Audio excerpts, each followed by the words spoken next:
ADT and my watchdog mittens know protecting this house is important. And today we're breaking down how USC basketball can protect Galen Center this Saturday against top-ranked Nevada.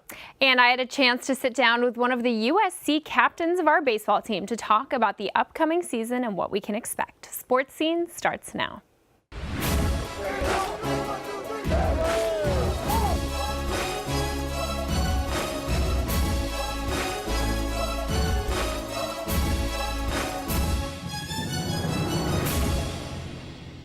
Welcome back to the final episode of Sports Scene. I'm Keith DeMolder. And I'm Amy McCray. All good things must come to an end, and although I'll be moving to Missoula, Montana to be a sports reporter in January, I'm still here at my favorite place, Sports Scene, for the final show of the semester.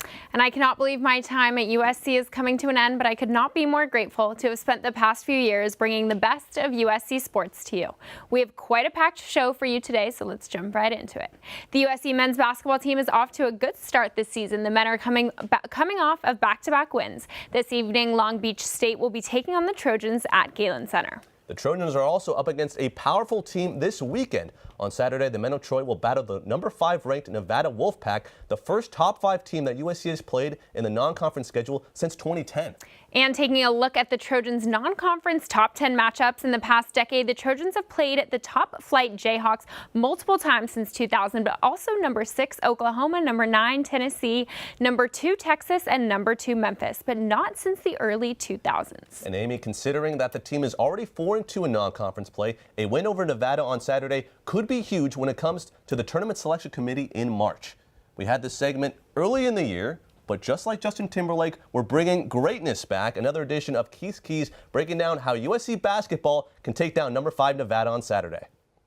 On Sunday against Cal State Bakersfield, the pick and pop action for the Trojans was working and will need to work against a tall team in Nevada. Look at this play from Usher to Rakocevic. The feed is good.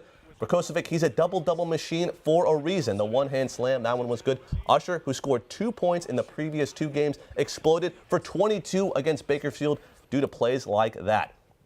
Meanwhile, Kevin Porter Jr., a 6'6" guard forward with supreme ability, will be imperative for USC on Saturday. He had 12 points in this game against Stetson. It was a huge win for USC due to plays like that. And then take a look at this step-back J for number 4. Nothing but nylon. Taking a look at this dunk, though, this is the one that really gets people out of their seats. Working against a 7-footer, no match for KPJ. It's all about that first step. One-hand slam right to the rack. This guy is good. Speaking of guys who are good, though, Cody and Caleb Martin, the Twin Towers, literally and figuratively for the Wolfpack, are deadly, averaging a combined 31 points. The key will be stopping them downtown and forcing them inside. USC allowed 12 three-pointers and 44% shooting from downtown against the Roadrunners on Sunday. Nevada is 38% as a team from downtown, highlighted by Jazz Johnson, who's hit 18 of 32 from outside. Nevada will come in healthy, but there are a couple of Trojans who aren't so healthy. Alexandra Demetrio has some more. Alexandra, what do you got? Thanks, Keith. Our men's basketball team is dealing with quite a lot of injuries at this point in the season. Last week during the game against Missouri State, freshman guard Kevin Porter Jr. suffered a bruise to his right quad and sat out during Sunday's game against Cal State Bakersfield. Derek Thornton sprained his right ankle at practice and was also out for Sunday's game. Finally, Charles O'Bannon Jr. has been out after surgery on a broken finger and will likely remain out for the coming game. But to leave things on a good note, senior forward Benny Boatwright was out for the first 2 games of the season due to a knee injury, but he was finally able to play Sunday, and he even scored 19 points for the Trojans. That's all for our basketball injuries. Now, let's toss it to Natalie for an update on men's water polo's path to a national championship. USC men's water polo heads to Stanford this weekend to play in their 14th consecutive NCAA final tournament.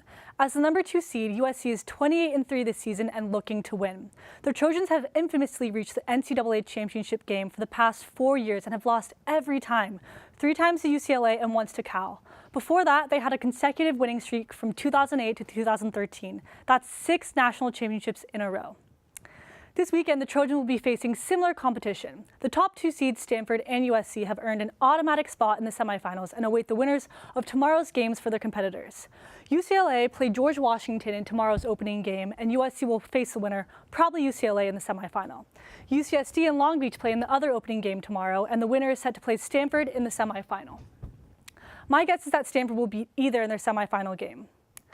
As I mentioned, USC is likely to face defending champions UCLA in the semifinal. After a win against UCLA in regular season play, the Trojans fell to the Bruins in the recent MPSF tournament. However, freshman goalie Nick Porter says they're prepared for the upcoming challenge. We've been hard at training for the last couple of weeks after the MPSF tournament, just sort of righting the wrongs. If we're going to look in the long term, those losses are good for us. So I think it's kind of actually motivated us in a way to, go into these NCAA games this weekend. Sophomore drivers Marko Vavic and Jacob Mersep are leading a stellar offense with 56 goals each this season.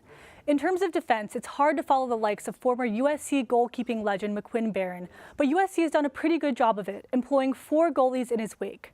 Freshman Nick Porter is averaging about 9.8 saves per game in the 17 appearances he's made. If the Trojans can beat UCLA in the semis, a Stanford-USC showdown in the final this year would be the most action-packed game yet. With a win and a loss to Stanford this past season, the competition, the pressure, and the stakes are going to be high for USC, since Stanford is currently the #1 seed and USC is at #2. Yesterday, one of our reporters spoke to the Trojan team about what a championship would mean to them.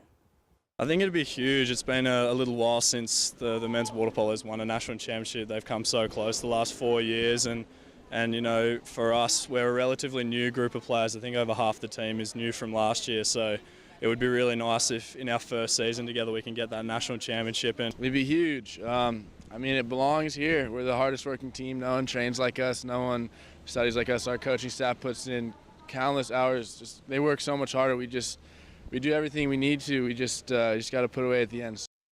So you can clearly see the excitement from these Trojans about the possibility of a 10th national championship.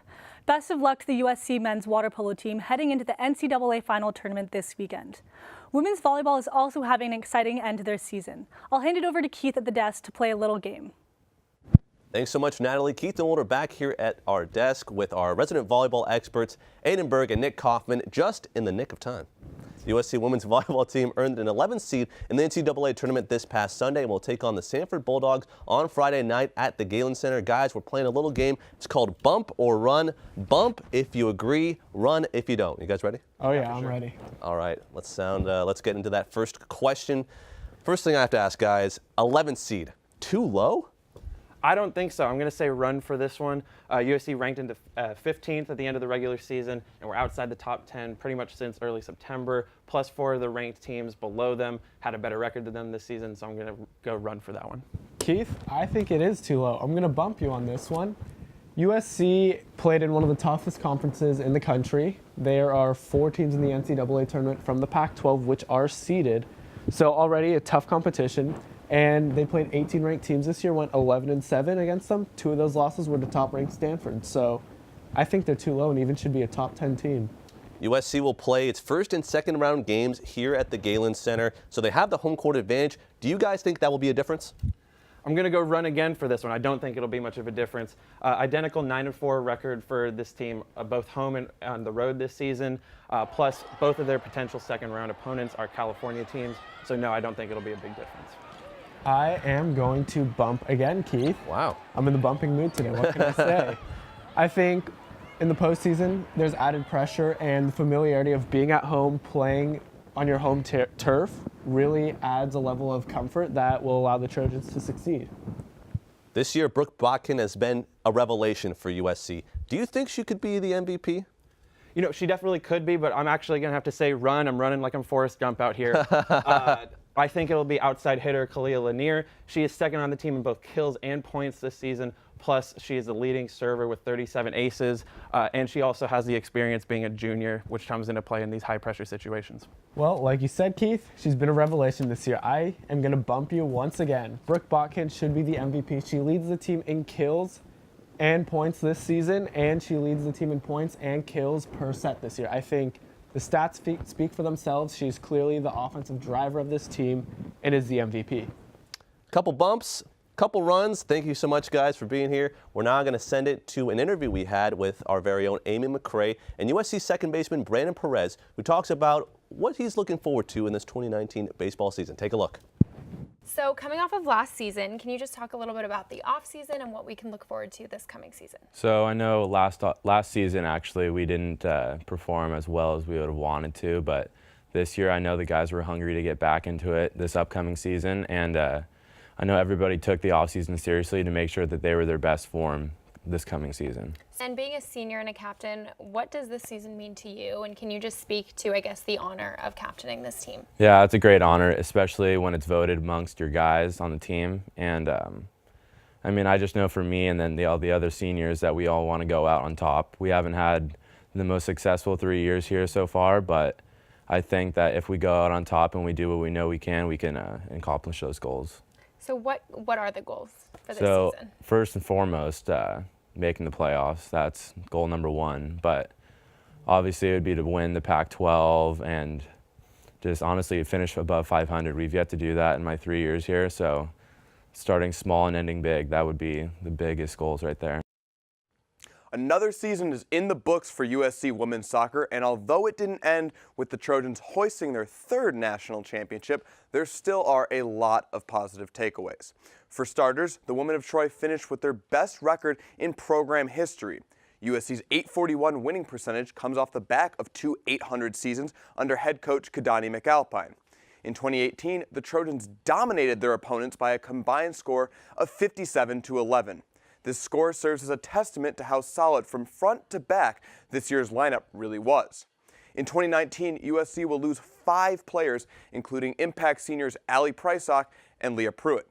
Pruitt was responsible for 40 shots on goal in 2018, netting 12 goals through the 22-game season, while Prysock served as the USC's anchor to their defense. Fortunately for the Trojans, they will retain a significant amount of young talent in 2019 in each position. For the forwards and midfielders, sophomores Tara McKeown and Aaliyah Hyatt will continue to execute in the offensive half, and freshman Penelope Hawking has done a magnificent job in her first season. On the defensive end, redshirt sophomore brick wall Kaylee Collins will continue to tend the net. She notched an .812 save percentage in 2018 while facing 68 shots. For the back line, Julia Bingham will serve as the veteran anchor alongside sophomore Jessica Heidi. With all of this young turnover, look for USC women's soccer to post another impressive season in 2019. On the other hand, all of USC athletics wasn't as fortunate as the women's soccer team. Angel and Noah have our football season recap. Thank you so much for that, Sam. Now, let's keep it technically with USC football, but this football team maybe wasn't as successful as their soccer counterparts. We're talking about the 2018 USC football team. I'm joined by Noah Camras, and we're going to break down what went right and what didn't go right for this USC football team this season. Noah, let's open up talking about the coaching situation. Obviously yesterday, a tough day around the athletic department at USC. It was Black Tuesday. A lot of coaches did lose their jobs. Noah, when we look back on this 2018 football season, how much of it has to do and how much of the story will be about coaching? Well, I think definitely a lot of it has to do with the coaching, and I agree with a lot of the decisions that Lynn Swann made in firing a lot of the coaches behind Clay Helton. And I also agree with the decision to retain Clay Helton, which a lot of people may disagree with. But I think there are 2 main reasons why this was a good idea. Okay. First of all, I think to any future coach or player that will be coming to this school, they now know that one bad year will not define them. Okay. And that there's a lot of stability that Lynn Swann believes in. And number 2, Clay Helton is a player's coach. I know the players love him. They've always said how much they loved him. And you already saw Tyler Vaughns and Amon-Ra post about their excitement and their approval of the decision. And maybe even more importantly, 2 5-star recruits, Broom McCoy and Bryce Young, who will be coming to USC in the next 2 years, hopefully also approved of this decision, which I think is a sign of great things to come with Clay Helton at the helm. Yeah, stability definitely means something to athletic director Lynn Swann and to recruits. It's nice to know who your coach is going to be when you're here. But let's move on. Let's talk about something a little more positive. Who was your bright star? Who was your MVP for USC in 2018? So my team MVP is on the offensive side of the ball. I think a lot of players excelled on that side of the ball, but the main one for me is Michael Pittman Jr. Yeah. Now he had 41 catches to go along with 758 yards and 6 touchdowns and was a reliable weapon for JT, a young quarterback to trust. And even maybe more importantly, he said that he will be returning next year, which I think is big. He said he has unfinished business to handle, and I think him coming back next year is a huge lift for this Trojan team and will hopefully get them back to the top. It's going to be nice having Pittman around for his senior year. Showed us a lot of good things in his junior year. Let's wrap up talking about that, the future for this program. What's the biggest change? What's the biggest thing they're going to have to deal with going forward? So the biggest change definitely comes on the defensive side of the ball. There are 4 seniors, 4 leaders on the team who will be leaving in Cameron Smith, Porter Gustin, Iman Marshall, and Marvell Tell. Those are 4 big names that this defense will not be with next year. But I think that USC's depth is good enough to handle this. I think it'll definitely be tested, but there are a lot of 5-star recruits that will hopefully live up to that potential and try to replace these 4 key players on this team. And if they can do it, USC will have good things coming in the future. There we go. Well, Trojan fans can only hope that players develop the way we're expecting them to. But let's end this segment a little bit on a lighter note. We have some superlatives for players across the USC football team. I know when I was in high school, I looked forward to getting the yearbook to see who was most likely to save the world. We have different kinds of superlatives, and we're going to start off with one that I take very dearly because I don't have much of it. Best facial hair on the USC football team. That goes to Jonathan Tyler, JT Daniels. He's got the Billy Bob Thornton thing going. And hopefully, as JT progresses as a quarterback, the facial hair, especially on the cheeks, will progress a little more too. Next, something that looks pretty cool. Tattoo Best Ink. That goes to my guy, Toa Lobendon. A lot of people have been giving Toa a tough time about those snaps over JT's head sometimes. But hey, the ink is sick. Look, you got the sick little SC insignia right here. Some cool tribal stuff going on. Toa, I like the ink, man. And finally, my last superlative, maybe my favorite one. One image that perfectly symbolizes the 2018 football team. Boom.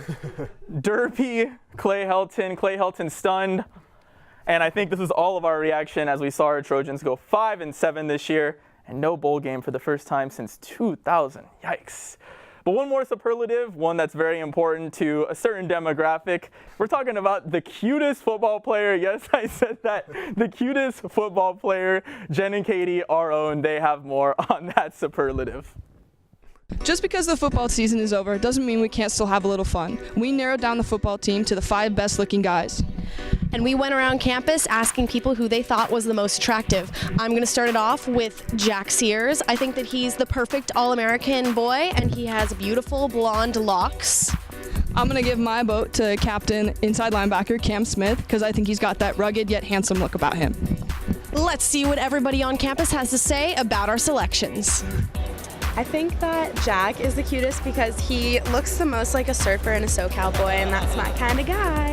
And he's really cute and also from my hometown, so it might work out someday.